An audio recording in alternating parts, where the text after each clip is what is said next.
Makadi vadiwa vateereri, ndinokugamuchirai zvekare mune chimwe chirongwa chemasecrets nemaconfessions pano pachanel yaTete.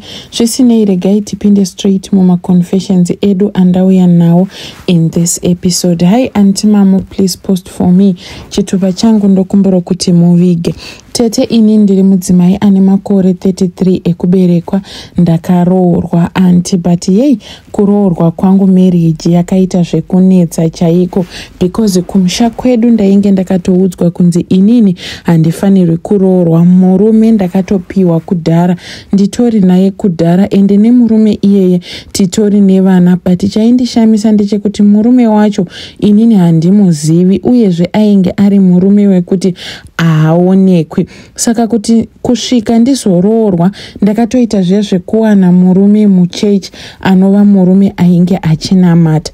Zvadaro Aunty Mamo, vabereki vangu vakarwadziwa nekuroorwa kwandainge ndaitwa, zvekuti vakasvika paextent yekuti mukwasha paakauya kunoroora vakaramba kugashira pfuma zvamuchose, but murume wangu akangoti hazvina basa, because mweya uri kunditi izvoni, if I don't marry you, you are going to die. Saka ndinofanirwa kuti ndinge ndichikuroora so that your life can be saved.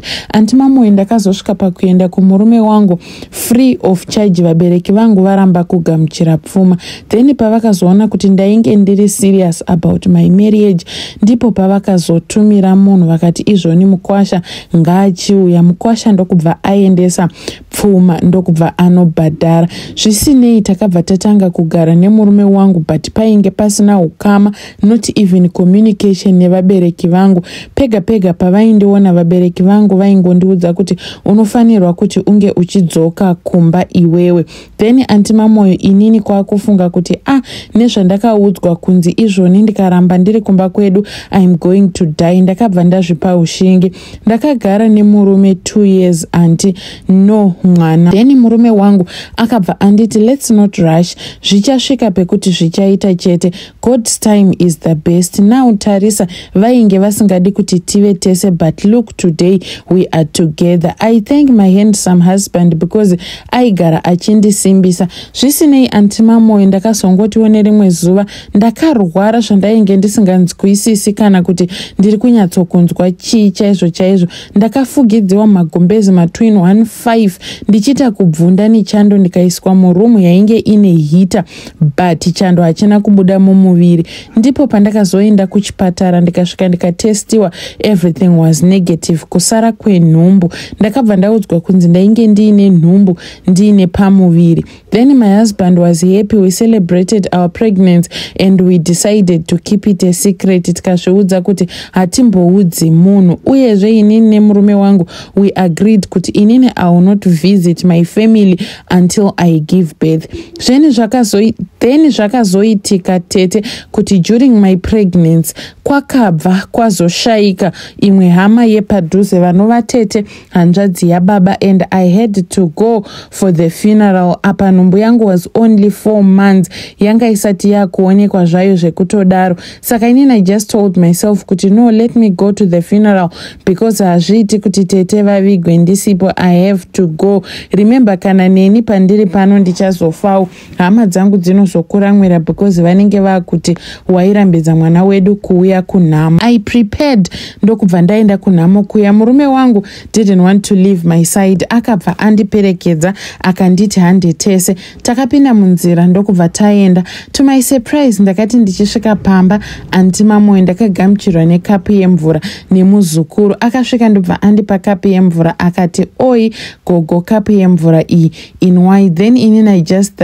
took that water ndokubva ndaideurira kure, because I knew kuti mukapu umomo mainge muine something chainge chirimo. Well, takagara parufu paya, Aunty Mamo, ndokuchema Tete, ndokubva Tete vaya tavaviga. Takati tichipedza kuviga Tete tichidzoka kubva kumakuva, inini handina kukwanisa kuita body viewing because ndainge ndakazvitakura ndine pamuviri. Then everyone began to be suspicious kuti why ndisina kuita body viewing yaTete, and I just just told them kuti no, inini handingaiti body viewing because ndine buka, ndikaona munhu akafa ndinozoita zvekuvhunduka.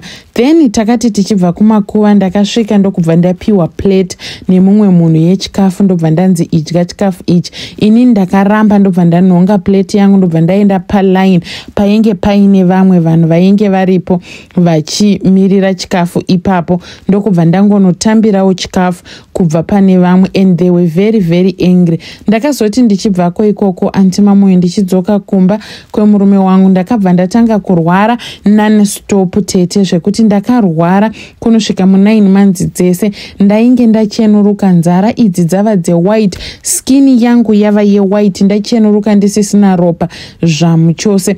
Then day rekunobara rakasvika antimamoyo, pakaitika mashura chisionekwi chaicho. Antimamoyo ndakazoti ndakunzi nemanesi chipusha mwana abude. Kwakabva kwatanga kubuda makumbo, but makumbo aibuda aya anga asiri makumbo emwana, ezeni mwana wemunhu, a human being, ainge aine makumbo akaita sekitsi. Antimamoyo manesi vakaita chipitipiti kutiza vachindisiya mulabor ndiri ndega vachiskrima. Vamwe vakanzwa noise vakabva vamhanya vachiuya, ndobva vataridzana zvikanzi honai. Inini pandakaona vanhu vachiti honai vachinditiza ndakashaya kuti chainge chiri chii. Moziva ndakapusa kuita stupid, but I began to pray ndikati Mwari ndokumbira mundibatsire. Then ndipo pakazouya vamwe nesi vechikuru vaita like vainge vaine chivanhu, ndokubva vauya ndokubva vandibatsira, vakakakata mwana uya ndokubva abuda mudumbu. Mwana achibuda akabuda atori mwana anga ari right everywhere, but maoko ake nemakumbo ake zvazvakaita kunge makumbo embwa, zvese kumaoko nekumakumbo. Antimamoyo mwana wangu akabva atorwa ndokuputirwa ndokuiswa apo, akatochema ainge ari mupenyu. Then vadaro vakatanga kunditaidha inini ndokubva vandipa mwana wangu, ndobva ndaenda kurumu yevanhu vanga vabatsirwa.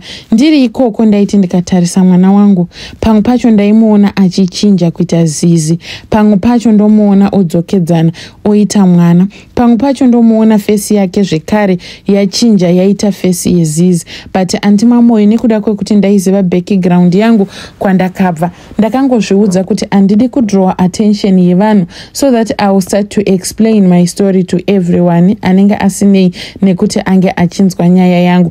I became very strong, ndakashinga patime iyoyo. Then murume wangu ndipo paakabva azouya kuvisiting, ndokubva azondiona ndokuwana kuti mwana ndicho chimiro chainge ari. Then murume wangu akabva angoti zvinowanikwa because apa takatokundiwa nevaroi, pane zvakaitika, but Mwari vachaita sekuda kwavo. Then takabva tatakura mwana wedu ndokubva taenda naye kumba. Takasvika tikagara kumba about maybe 2 weeks nemwana. To my surprise ndaiti ndikabuda mumba ndikasiya ndakaradzika mwana wangu, ndaigona kuwana asimo. Then ndozongoona zizi rinobhururuka richibva kwarinobva rouya romhara pawindo, kana kuti rosvika ropinda nepawindo, ropinda panga pakarara mwana wangu. Then ndochizoona mwana.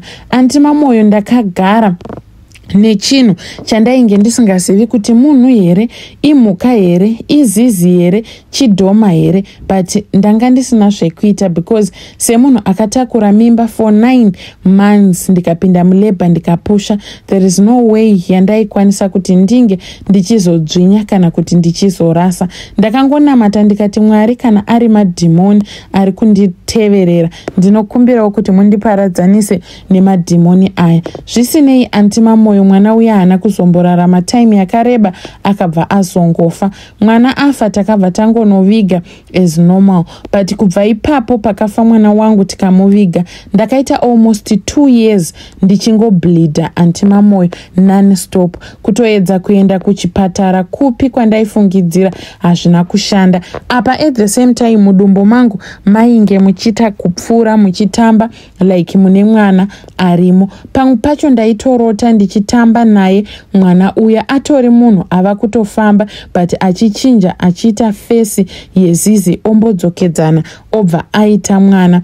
Aunty Mamoyo, I kept on praying and fasting for this thing kuti inge ichibuda mulife mangu. Ndipo Mwari pavakazonzwa munyengetero wangu ndokubvawo vazondiropafadzawo nemwana uyo anova mwana wekuti every day of my life kubva pakabata nhumbu ndairarama upenyu hwekutsanya ndichinobreka na2 o'clock ndipo pandaidla. Ndaiva munhu aigara ari mugomo Aunty Mamoyo ndichingonamata. Kana nanhasi ini nemaparents angu we don't have a good relationship. Vanhu vandinototi hama dzangu vanhu vekumurume kunova ndiko kwandakaroorwa. Ndiyo situation yandakasangana nayo in my life. Please let me know kana muchinge maposta, ndichateverera zvangu mucomment section. Yo vadiwa vateereri, ndiyo yanga iri confession yaHaidhi. Zvisinei, you can tell us what you think in the comment section. Munogona kupawo ma opinions kana kuti yatinoti miono yenyu pamusoro penyaya yaHaidhi iyi. Anyway, don't forget to comment, like and subscribe. Ngatisanganei zvekare mune zvimwe zvirongwa zvinotevera.